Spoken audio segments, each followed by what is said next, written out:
Right, give me a couple of seconds and I'll look on the radar site.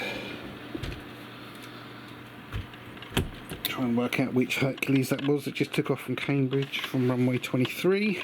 And that was heading south. Just give me a couple of seconds. And we'll get to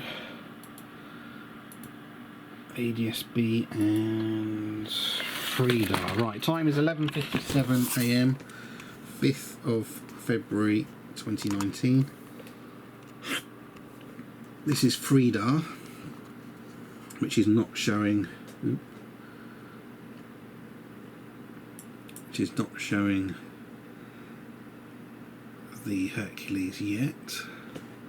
Oh, it's confusing. Why is Cambridge not on the map there? What the hell? What kind of a map is this? Very strange.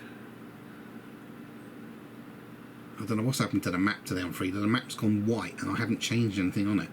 Anyway, Cambridge is around here.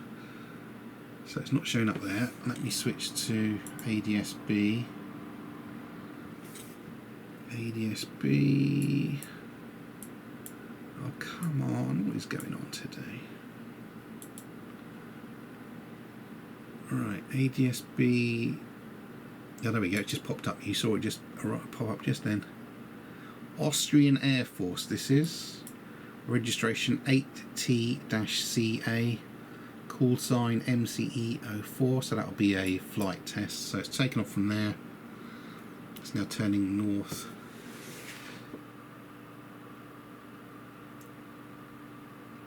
Okay. Austrian Air Force C-130K. Okay. Right. Thanks for watching. Bye-bye.